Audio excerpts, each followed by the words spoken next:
자, 다음 기사 좀 보도록 하겠습니다. 여기 보시면요. 전두환 전 대통령이 또 등장을 했군요. 전두환, 광주서 재판 못 받아 또 항고. 사자 명예훼손 혐의 대법서 관할 이전 여부 최종 판결하게 됐다. 얼마 전에 광주에서는 재판을 받을 수 없다면서 재판지를 서울로 옮겨달라 이렇게 신청을 했는데 이게 기각이 됐거든요. 그런데 이 기각의 불법에 다시 항고를 했습니다. 다시 판단해달라. 일단 이거는 이경환 변호사 할게. 예. 이거는 어떤 취지일까요? 진짜 절대로 광주에서는 재판을 못 받겠다 이 말인가요?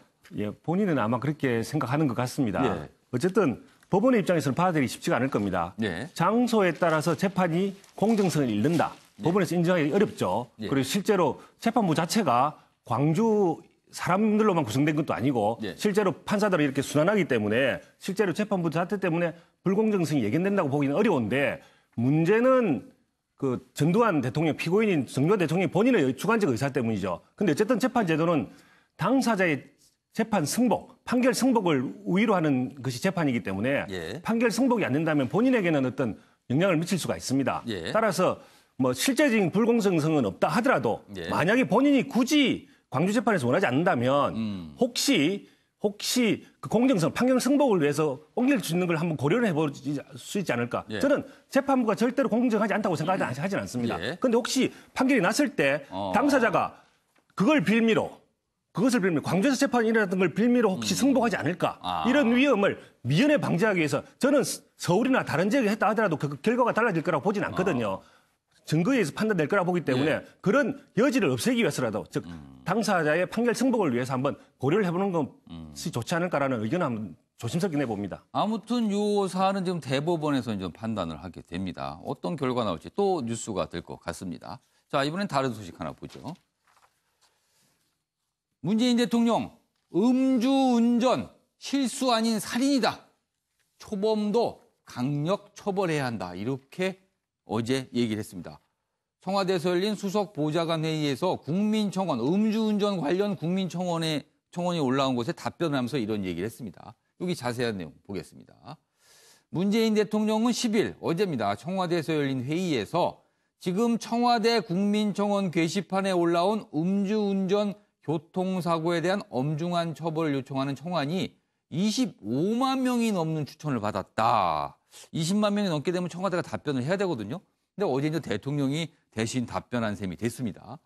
음주운전 사고는 실수가 아니라 살인 행위가 되기도 하고 다른 사람의 삶을 완전히 무너뜨리는 행위가 되기도 한다. 강력 처벌해야 된다. 이렇게 얘기를 했습니다. 어제 문재인 대통령의 발언 영상으로 보겠습니다. 그 청원이 말하는 대로 음주운전 사고는 실수가 아니라 살인 행위가 되기도 하고 다른 사람의 삶을 완전히 무너뜨리는 행위가 되기도 합니다. 특히 재범 가능성이 높은 음주운전 특성상 초범이라 할지라도 처벌을 강화하고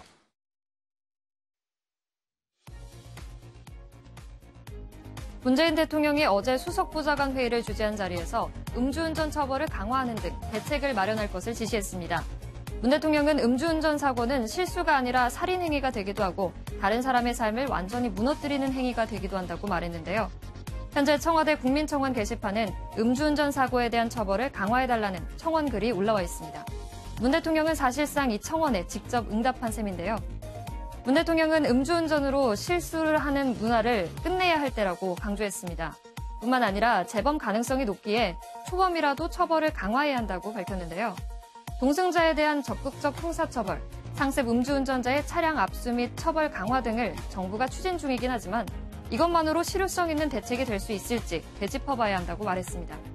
이렇게 어제 청와대에선 음주운전 강화 목소리가 높아진 가운데 같은 날 새벽엔 음주운전 사고에 배우 백성현 씨가 연루되는 일이 발생했는데요.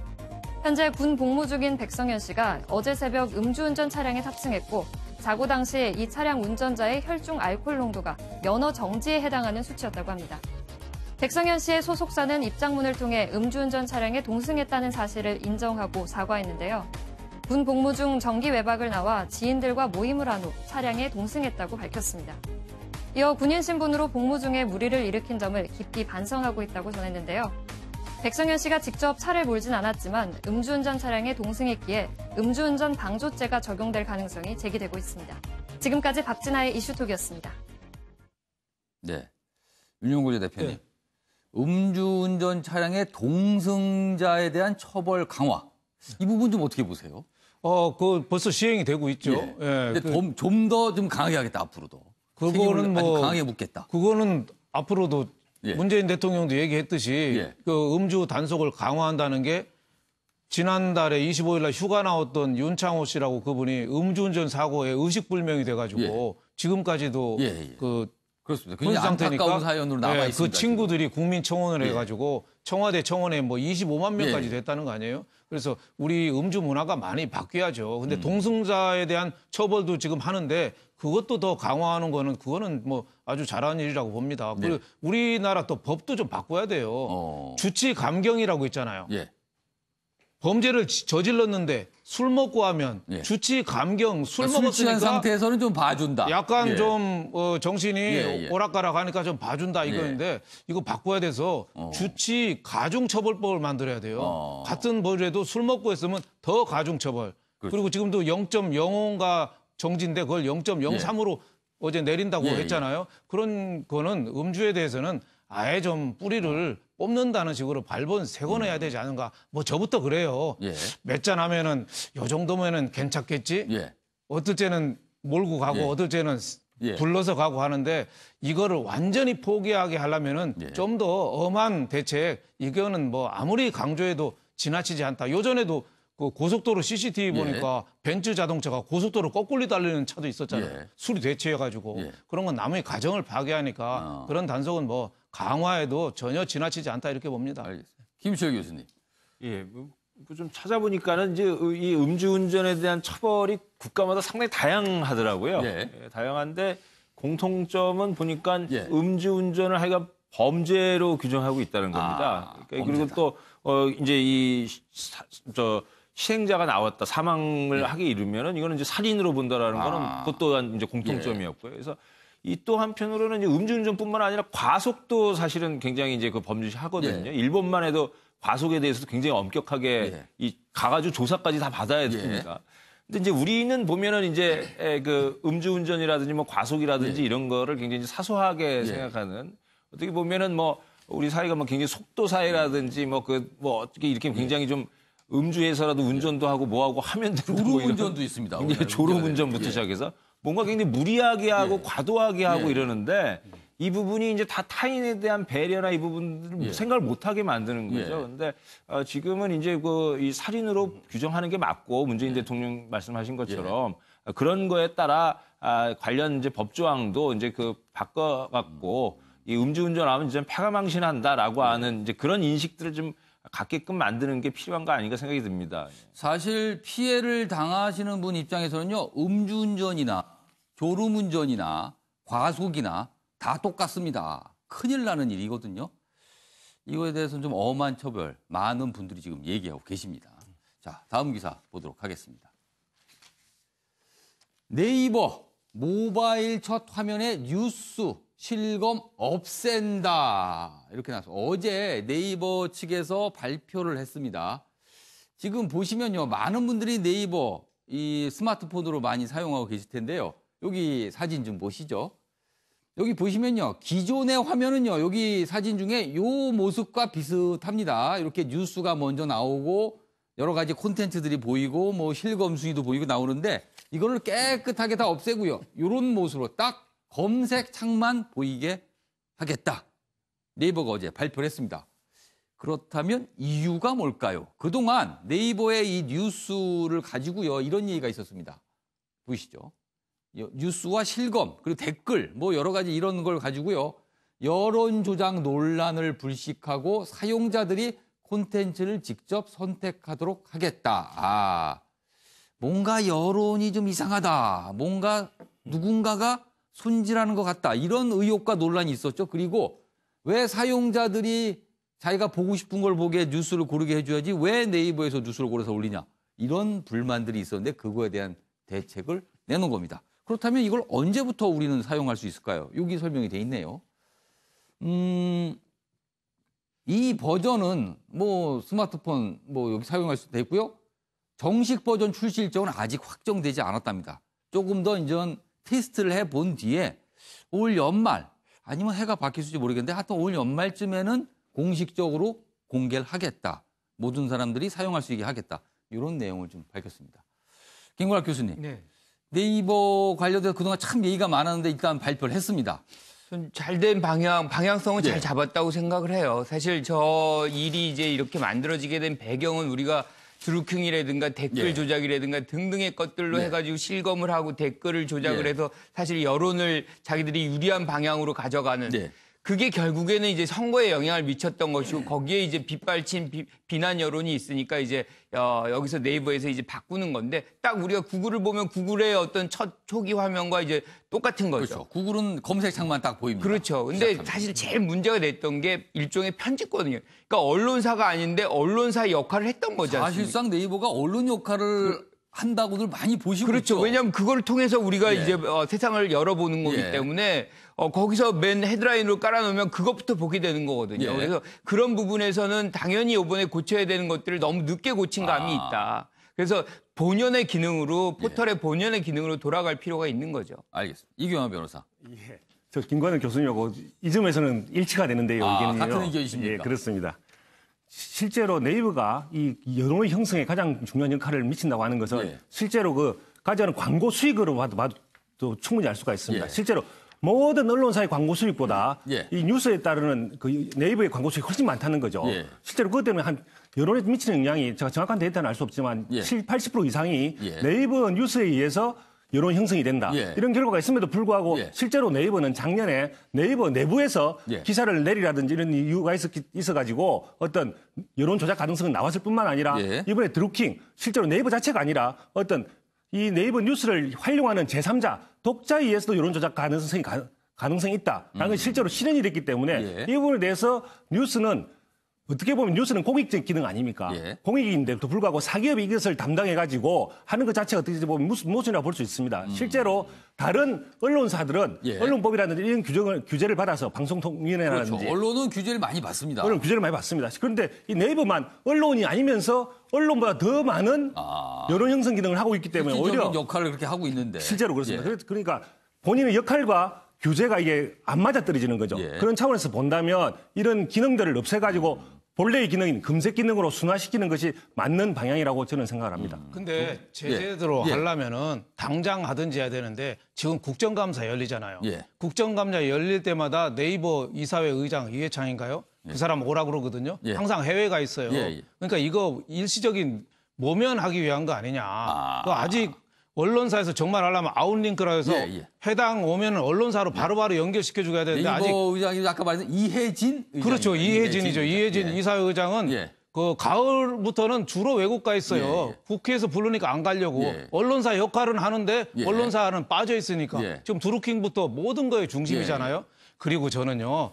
가짜 뉴스보다 더 급한 게 사이비 뉴스거든요. 예. 우리나라 공갈쳐서 먹고 사는 언론사가 한 3,000개 됩니다. 아. 그게 네이버에 탑재돼 가지고 다 하거든요. 예. 네이버가 사이비 언론의 온상이 돼 있어요. 네이버만 검색이 되면은 신문 부스로 말하면 8만 부 찍는 효과가 있어요. 네. 그것도 빨리 없애야 됩니다. 네이버가 어떻게 보면 사기 방조하는 포털이 지금 돼버렸어요. 예. 저 기업에 있어 보니까 네이버 때문에 기업이 우리나라 못 산다고 할 정도예요. 거기에 대해서 지금 하는 척으로 이렇게 검색 기능만 한다고 이렇게 얼렁뚱땅 넘어가지 말고 빨리 손을 털고 우리나라 가짜 뉴스도 잡아야 되고 사이비 언론도 잡기 위한 걸 해야지. 네이버는 메이저 언론은 좀 억제하고 예. 사이비 언론은 키워주거든요. 예.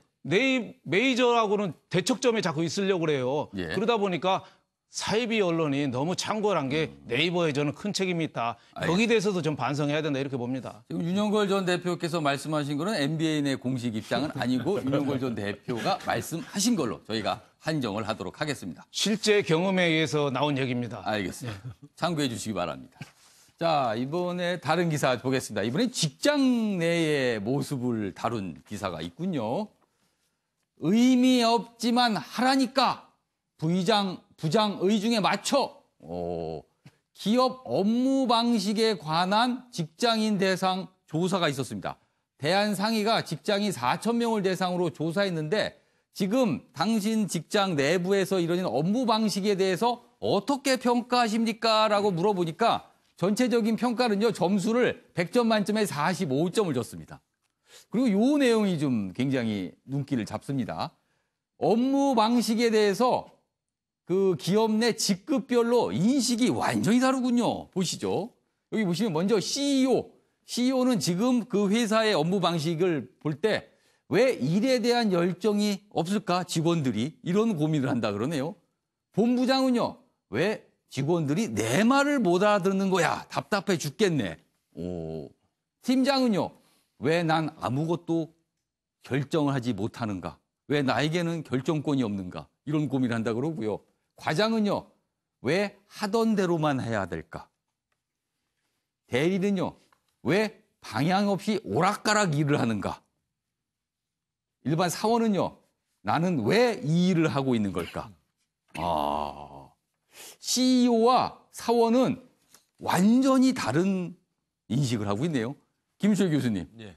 같은 직장 내에 있지만 이렇게 차이가 좀 있군요. 업무 방식에 대한 이 인식이. 아우, 막 그냥 아주 공감 100%입니다. 공감 100%입니까? 이게 어디든 이렇게 조직 위계적인 이제 질서가 있는 조직에서 나올 수 있는 이제 그런 반응들인 것 같은데요. 예. 근데 이제 하여간 이게 이제 사실은 우리가 어떻게 보면 이 조직이라고 하는 이제 그게 기업 효율을 중시하는 기업이든 예. 화합을 중시하는 어떤 문화적인 단체이든 간에 예. 사실 이 조직에서 이렇게 위기들을 두고 역할을 부여한 것은 예. 이제 전체적으로 이제 성장해 가야 된다라고 하는 기업 전체 차원 이것도 있지만 예. 또 한편으로는 각 직급 내에서 예. 일들을 맡아서 자기 밥벌이를 하라고 하는 얘기거든요. 그러니까 예. 역할들을 주기 위한 겁니다. 예. 우리가 뭐 위인 설관 나쁜 것처럼 막 얘기하지만 사실 예. 모든 설관은 다 위인입니다. 그러니까 예. 사람들 위해서 주는 거죠. 예. 그래서 그 사람들이 전체적으로 이 기업 체제라든지 예. 사회 체제에 조화롭게 이제 살아갈 수 있는 거거든요. 예. 근데 이제 우리는 자꾸 뭔가 이제 내가 왜 이 일을 하지? 뭐 무슨 말을 알아들어야 되는 거야? 예. 뭐 이제 이런 식으로 자꾸 이제 뭔가 굉장히 서로 공통적으로 다 추구하는 뭐 가치와 이게 같아야 된다라고 하는 강박관념을 갖고 있는데 그렇지 않습니다. 그러니까 이렇게 다름을 인정해도 괜찮다는 예, 그러니까 그런 말씀이시네요. 이렇게 다른 생각을 하는 겁니다. 이런 다른 어쩔 생각을 수가 하는 없다, 그거는. 그렇죠. 생각을 하는 가운데 예. 이제 모여서 그게 어떤 갈등이나 이제 이 전체 기업이나 이런 조직에 대한 위해가 온다면 예. 이제 그걸 조정하거나 예. 이렇게 해야 되는 것이 들어가는 거죠. 그래서 이런 생각 자체를 갖고 있는 게 뭐 우리 기업의 후진성이라든지 이런 걸 보여주는 건 아니고 굉장히 이제 조직의 자연스러운 보편적 것이다. 질서입니다. 예. 알겠습니다. 아까 굉장히 공감한다는 말씀과 함께 차라리 저런 현상은 자연스러우니까 그냥 받아들이시면 된다. 이런 분석을 해주셨습니다. 자, 이번엔 나라 밖 소식을 좀 보겠습니다. 여기 있습니다.